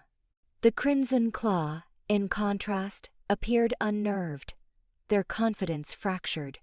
They had anticipated an easy conquest, having underestimated the Blackwood pack, and crucially, Seline herself. Finally, after an age of relentless conflict, the Crimson Claw retreated, tails tucked low. Victory belonged to the Blackwood, but it tasted like ash. The landscape was strewn with corpses, the air thick with the stench of mortality. The ensuing silence was absolute, broken only by the whimpers of the wounded and the mournful cries of the bereaved. Theren dominated the ravaged terrain, his chest heaving, his fur soaked in gore. He fixed his gaze on Seline, his expression an inscrutable mask. He moved toward her deliberately, his eyes never leaving hers. The pack parted before him, their faces etched with a mix of awe and trepidation. Seline remained rooted to the spot, her heart hammering against her ribs. She braced herself for the unknown. Would he condemn her? Fear her? Or offer gratitude? He halted before her, his imposing stature dwarfing her. "What was that?" he demanded, his voice a low, dangerous rumble. Selene struggled to swallow. I don't know, she stammered. I wanted to protect them. Theren scrutinized her intently, his gaze piercing. He saw the terror in her depths, yet he also detected something extraordinary. A latent power, a glimmer of the remarkable. You shielded them, he conceded, his tone softening slightly. You shielded the pack. He pivoted, addressing his pack. Tend to the wounded, he instructed. Enter the slain, and bring Seline to my chambers. A ripple of whispers spread through the assembled wolves. Some regarded Seline with sudden respect, others with lingering suspicion. The enigma remained, but they recognized an undeniable shift had occurred. Seline tailed Theren to his private chambers, her thoughts in turmoil. What did he intend? Was she now a prisoner, or was this something far more complex? His relentless stare burned into her back, as if capable of peeling back the layers of her very being. Upon reaching their destination, he turned to face her, the heavy silence hanging between them like a shroud. The room exuded power, dominated by dark wood and the scent of pine and musk. This was Theron's domain, where Seline felt acutely exposed. "Explain yourself," he commanded, his tone brooking no argument. Seline hesitated, grappling for words. "I told you, I don't know what happened," she repeated, her voice a mere breath. It was as if I was possessed. All I wanted was to shield them. Theren studied her, eyes narrowed. He found her account wanting. There was more concealed than she offered. "You wield power," he stated flatly. "Power you've kept hidden." Seline shook her head vehemently. "I don't," she insisted. "I'm just ordinary." Theren closed the distance, his presence overwhelming. "Don't insult my intelligence," he growled. "I felt it. That eruption of energy. It originated from you." He reached out, seizing her hand in his. His touch sent a shudder through her, an unsettling blend of dread and anticipation. He turned her hand over, examining her palm. A faint luminescence radiated from her skin, barely perceptible in the subdued light. "It's there," he murmured, his voice hushed with revelation. "Hidden, yet undeniable." Seline peered at her hand, her eyes widening in disbelief. Never had she noticed such radiance. Never had she felt such a force. Could it be true? Could she truly harbor such a capacity? Theren relinquished her hand, receding slightly. "The prophecy," he breathed, more to himself than to her. "The mute sovereign. It's impossible." He shook his head, as if attempting to erase the thought. "It's mere legend," he declared, "a fabricated tale." Yet Seline detected the doubt flickering in his gaze. He yearned to dismiss it, to deny its authenticity, yet he was unable. He knew, deep within, that something extraordinary was unfolding. He knew that Seline was far more than a captive, far more than a mere instrument. She was something greater. He strode to the window, gazing out at the inky forest. The burden of duty settled upon his broad shoulders, his fidelity to the pack, to Lyra, his intended mate, and now this. Seline, her unexpected surge of power. He was ensnared, torn between obligation and destiny, between the life he had always envisioned and the uncertain future now unfolding. He turned back to Seline, his expression hardening. "This changes everything," he pronounced. Seeds of doubt, the metallic tang of blood and ozone, a grim souvenir of the Crimson Claw's assault, assaulted Theron's senses even within the supposed sanctuary of his chambers. He stood sentinel by the window, the expansive blackwood lands offering no comfort. His attention riveted to the courtyard below. Pack members moved with a somber efficiency, attending the injured and clearing the wreckage, their movements a low, mournful drumbeat. His gaze swept across the scene, a silent search, until he located her, Selene. Not directing, not commanding as Lyra would, but a helping. She was kneeling beside a young shifter, cradling his wounded arm, her touch gentle as she assessed the damage. No fear clouded her gaze. No disgust marred her features, only a quiet resolve. He watched her lips move in silent reassurance, her expression etched with concern. The young wolf seemed to visibly unwind beneath her attention, a fleeting smile touching his lips before he was guided toward the healing tents. Theron's brow furrowed, lines deepening around his mouth. He'd anticipated a cowering response, a retreat into the shadows once the fighting ceased. He'd expected a reversion to the silent, compliant creature he thought he knew. But this Selene, framed by the waning sunlight, was altered, tempered, perhaps unyielding. He mentally replayed the surge of power that had emanated from her, a blinding wave of energy that had sent the Crimson Claw warriors reeling. He'd felt it himself, an untamed force that both bewildered and disconcerted him, a power he hadn't suspected, one that challenged everything he believed about her, about himself. His fist clenched, knuckles stark white. The prophecy. He had dismissed it as the ramblings of a geriatric crone, campfire tales spun in hushed voices. A mute sovereign. Absurd. But now doubt gnawed at his certainty. He turned sharply from the window, pacing the confines of his chambers, the thick rug swallowing his steps. The room, usually a haven of order and self-possession, felt suddenly cramped, suffocating. He raked a hand through his dark hair, frustration tightening his features. He had a blueprint, a meticulously constructed future, a robust pact, a steadfast pact with the Silver Moon Pack through his union with Lyra. Everything was aligned, impeccable, until Selene.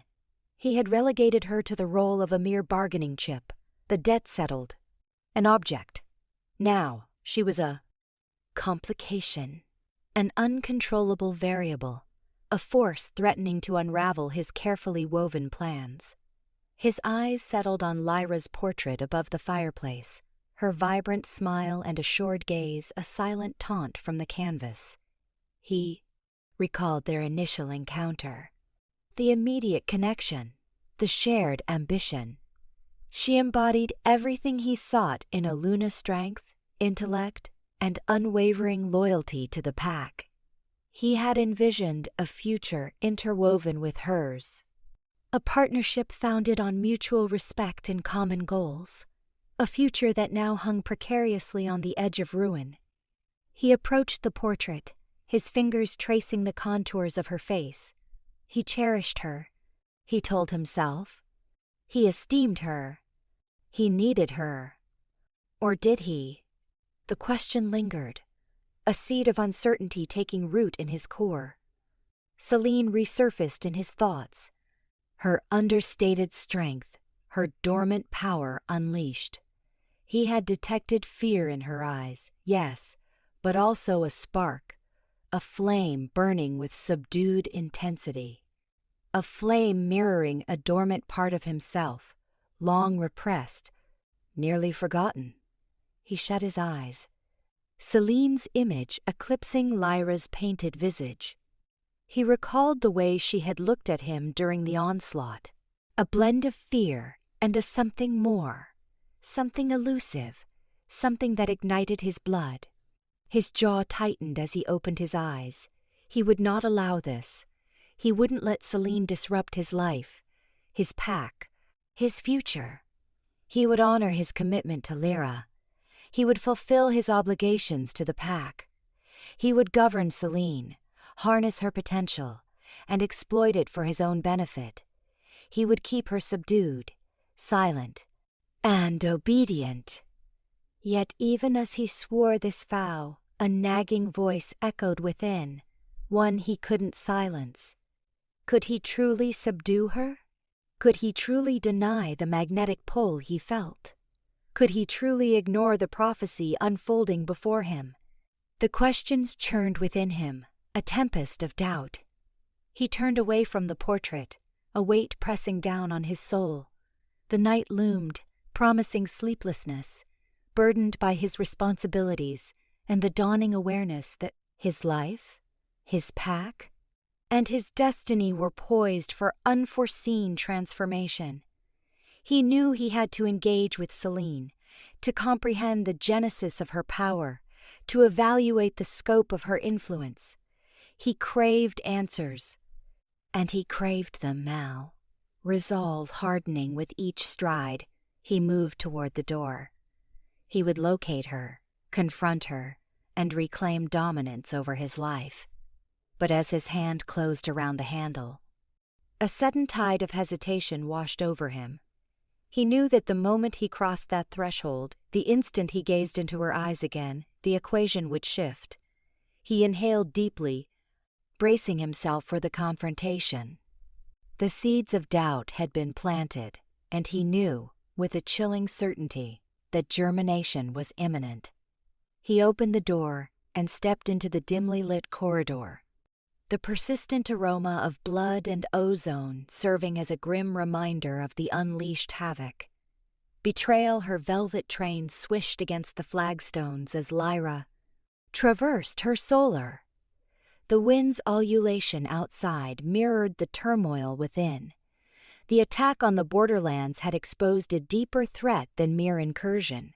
Selene, the voiceless girl, purchased like chattel, now occupied a disconcerting prominence in Theren's thoughts. A space Lyra had ferociously defended for years. She halted, her reflection glaring back from a gleaming silver salver. Disdain contorted her features. "A silent slave," she breathed, the words lost to the howling wind. "Endangering everything I've built." Her grip tightened on a crystal wineglass, the sharp edges biting into her palm. Action was imperative. Theren's fixation was an exploitable chink in his otherwise impregnable armor. Tonight, she would begin to pry it open. The rendezvous occurred under the strictest secrecy. Shrouded by a starless sky, Lyra convened with 3 malcontent pack members in a secluded niche of the training grounds. Gareth, Bronwyn, and Maeve.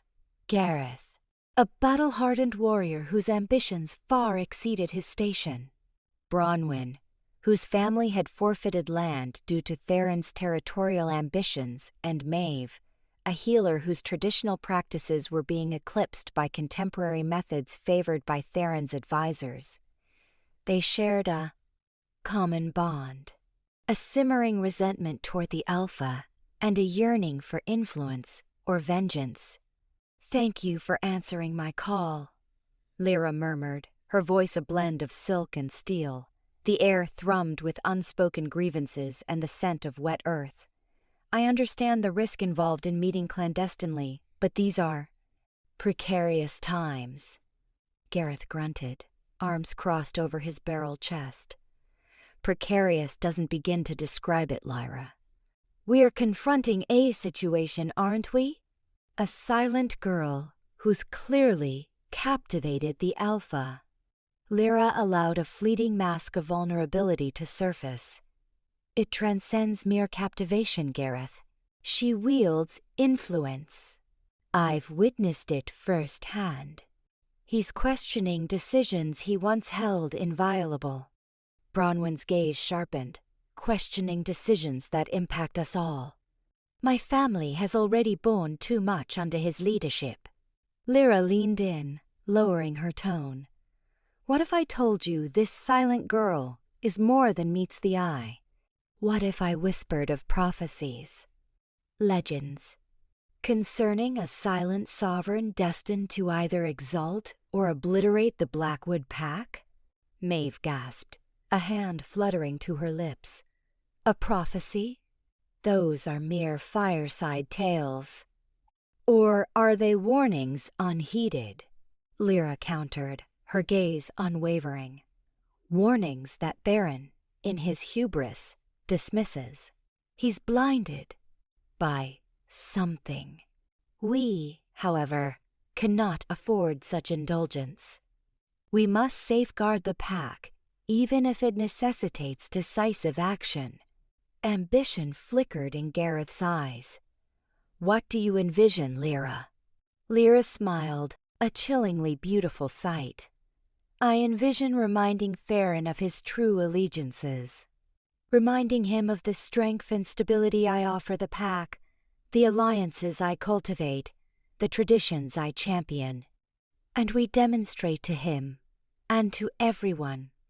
But Seline is nothing more than a distraction. A dangerous pawn that must be removed from the board. The scheme took root over the ensuing days with icy resolve. Lyra, the ever-solicitous Luna-to-be, subtly planted seeds of suspicion and apprehension amongst the populace. She emphasized Selene's unnerving silence, casting it as a veil for duplicity and ulterior motives. She subtly called to mind Selene's origins, a slave purchased from a destitute family, a stranger harboring no devotion to the Blackwood pack.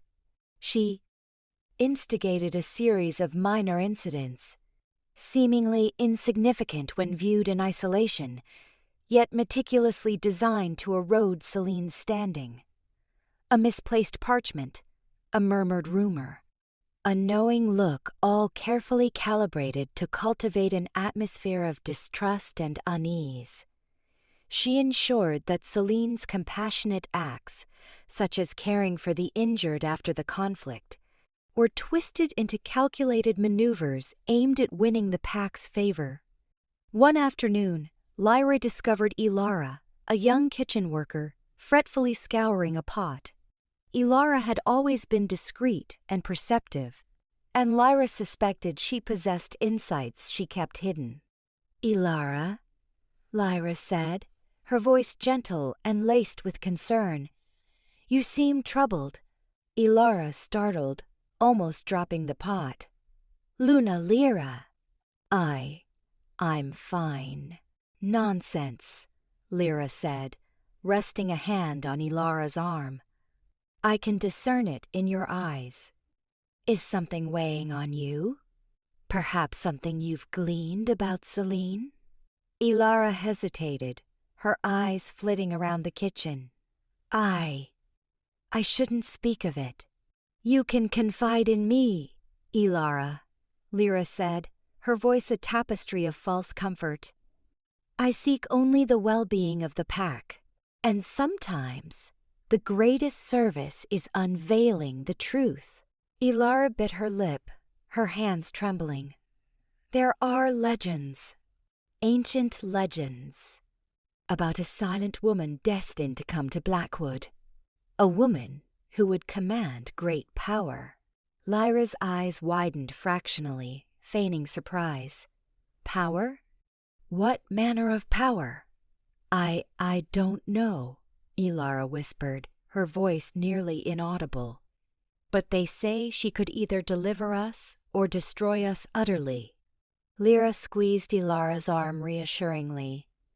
"Thank you, Ilara. Your courage is commendable. But you must pledge to keep this to yourself. These are volatile times, and we cannot risk inciting panic." Ilara nodded fervently, her eyes wide with fear. "I won't, Luna Lyra. I swear it." Lyra smiled, a cold and calculating expression. "Good. Return to your duties." As Ilara hastened away, Lyra's smile deepened. The pieces were aligning. The pack was growing increasingly wary of Seline. Theren was becoming increasingly isolated, torn between his obligations to the pack and his whatever strange pull he felt toward the silent girl. It was only a matter of time before everything crumbled. A palpable sense of foreboding permeated the Blackwood pack. Suspicion festered in the dim corners, and fear clung to the air like dampness. Each hushed discussion, each furtive glance, amplified the mounting paranoia.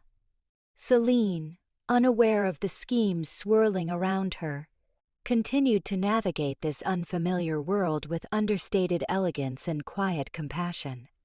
Lyra's net of treachery, however, was tightening, and the storm was on the verge of breaking. Truth revealed, Selene hesitated. Though fragrant herbs and roasting meat usually beckoned, she found no appetite. The kitchen, typically a sanctuary of welcoming aromas, now buzzed with an odd tension. Lyra, a young kitchen hand with prematurely aged eyes, edged towards Selene, her hands clasped tight over her apron. She breathed, her voice nearly lost in the culinary clamor. "I need to talk to you. Alone." Intrigued by the girl's palpable anxiety, Selene led her to a secluded corner by the pantry, where the potent perfume of dried daca, lavender, saturated the air. "What is it, Lyra?" Selene signed, her gestures flowing with practiced ease. Lyra fidgeted, her gaze skittish, as if expecting unseen eavesdroppers. "It's about Luna Lyra," she began, a tremor in her tone. "I've been overhearing things, snippets carried on the breeze, tales the older women whisper when they think no one's around." Selene arched a brow, prompting her to continue. "They say Lyra isn't who she seems, that she's manipulating things, subtly shifting the pack's allegiance for her own gain. They say she's terrified of the prophecy, the one foretelling a silent ruler, and is actively trying to subvert it." The prophecy hit Selene like a physical blow, the weight of expectation pressed down, suffocating. Could Lyra truly be capable of such duplicity? She had always appeared so gracious, albeit aloof. Yet, Selene had also caught glimpses of a chilly core beneath the veneer of civility, a quiet ruthlessness. "Anything else?"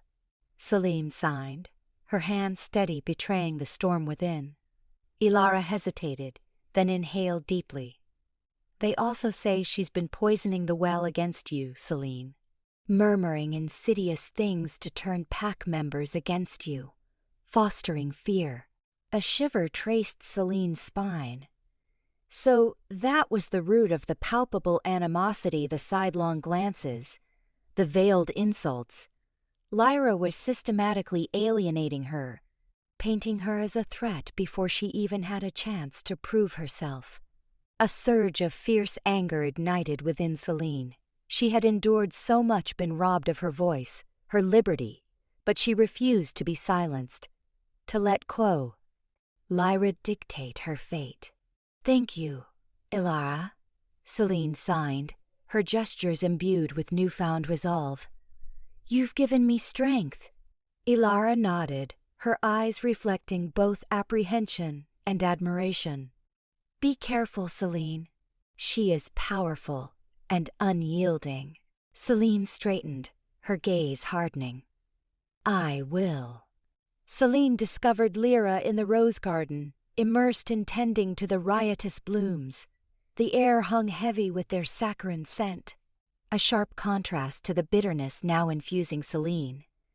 Lyra glanced up at Selene's approach, a fleeting look of surprise before she regained her composure. "Selene," she greeted, her tone composed and cool. "What brings you here?" "Instead of signs," Selene retorted, her voice raspy from disuse, but laced with quiet grit. "You know perfectly well why I'm here, Lyra." The sound of her own voice, however imperfect, felt like empowerment. Lyra's eyes narrowed. "I'm afraid I don't. Perhaps you could be more direct." Selene advanced, her gaze unwavering. "The rumors, the whispers, the slander you've been spreading about me." Lyra's laugh was brittle, devoid of warmth. "Slander?" Selene, you wound me. I have done nothing but welcome you amongst this pack. Welcome me? Selene scoffed, her voice gaining timbre with each word. You've been working to undermine me at every opportunity. You dread the prophecy, don't you? The prospect of me taking your place terrifies you. Lyra's carefully maintained facade finally crumbled. You? Replace me? Don't be preposterous. You're nothing but a voiceless slave. Theren's plaything. You hold no sway here. I wield more power than you comprehend, Selene countered, her eyes flashing defiance. And the pack will learn the truth about you. What truth? That you're delusional. That you imagine you can challenge me?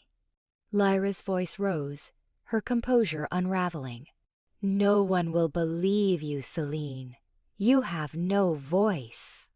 Selene met Lyra's gaze, her own brimming with unwavering conviction. I may have been silent until now, but I have a voice now. And I intend to use it. With surprising speed, Selene seized Lyra's arm, her fingers digging into the soft flesh. Lyra gasped, struggling to break free, but Selene held tight. Confess, Lyra. Tell them what you've done. Lyra spat, her face contorted with fury. Never! I will not be intimidated by AAA and nobody like you. Selene tightened her grip, her eyes ablaze. She wouldn't yield. She would expose Lyra's perfidy, no matter the risk. Drawn by the escalating emotions swirling in the garden, Theren arrived to find the tableau. He halted, his eyes widening at the sight. Lyra, face flushed with rage, grappling with Selene. Selene, her gaze burning with a fierce resolve he had never witnessed. What in the world is happening here? Theren demanded, his voice an edge of steel. Lyra seized the moment immediately. Theren, she assaulted me. She's accusing me of treason. Selene released Lyra, turning to face Theren. Her eyes pleaded with him to discern the truth. She signed with frantic speed, her hands a blur of motion. Asterisk she lies, Theren. She's been spreading rumors, turning the pack against me. She fears the prophecy. Asterisk Theren watched, his brow furrowed in confusion. He had noticed the animosity directed at Selene, but had dismissed it as mere prejudice against an outsider. Could Lyra truly be the architect of it? He looked from Selene to Lyra, his gaze questioning. Lyra, is this true? He asked, his voice low and dangerous. Lyra faltered, her eyes darting nervously. Of course not, Theren. Selene is simply mistaken, overwhelmed by her new surroundings. Theron's gaze hardened. He had known Lyra for years, placed implicit trust in her. Yet, something in her eyes, a flicker of stark terror, betrayed her deceit. He turned back to Selene, his expression softening.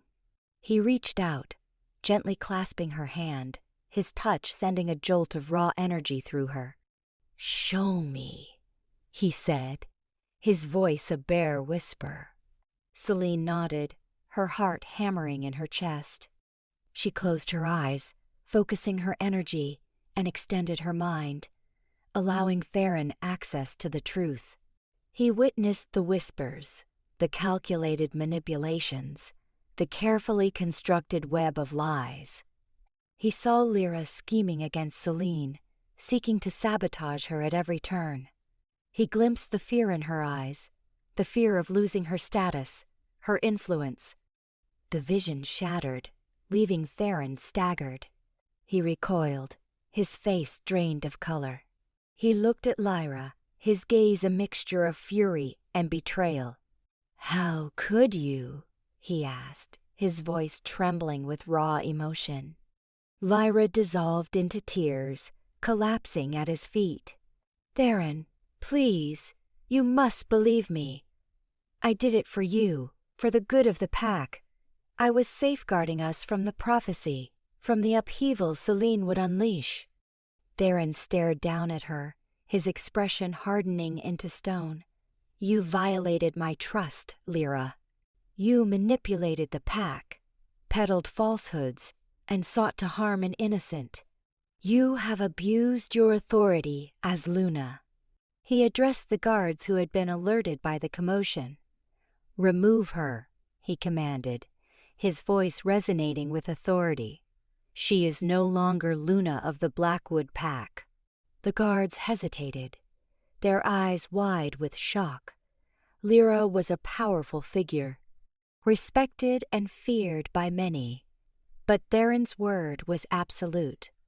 They moved forward, escorting Lyra away, her sobs echoing through the rose garden. Theren turned back to Seline, his eyes reflecting both remorse and gratitude. He had been blind, allowing himself to be swayed by Lyra's deceptions. But Seline had revealed the truth, risking everything to expose the treachery. He took her hand once more, his grip firm and reassuring. I am sorry, Seline, he said, his voice sincere. I should have trusted you sooner. Seline met his gaze, her eyes a mixture of hope and anxiety. She had exposed Lyra's lies, but she knew this was merely the prologue. The pack remained fractured, riddled with suspicion and dread. She had a long, arduous journey ahead to earn their trust and embrace her destiny as the silent sovereign. Yet, for the first time since being sold into servitude, she felt a fragile spark of hope ignite within her. She had found her voice, had spoken her truth, and had taken the first step toward reclaiming her life.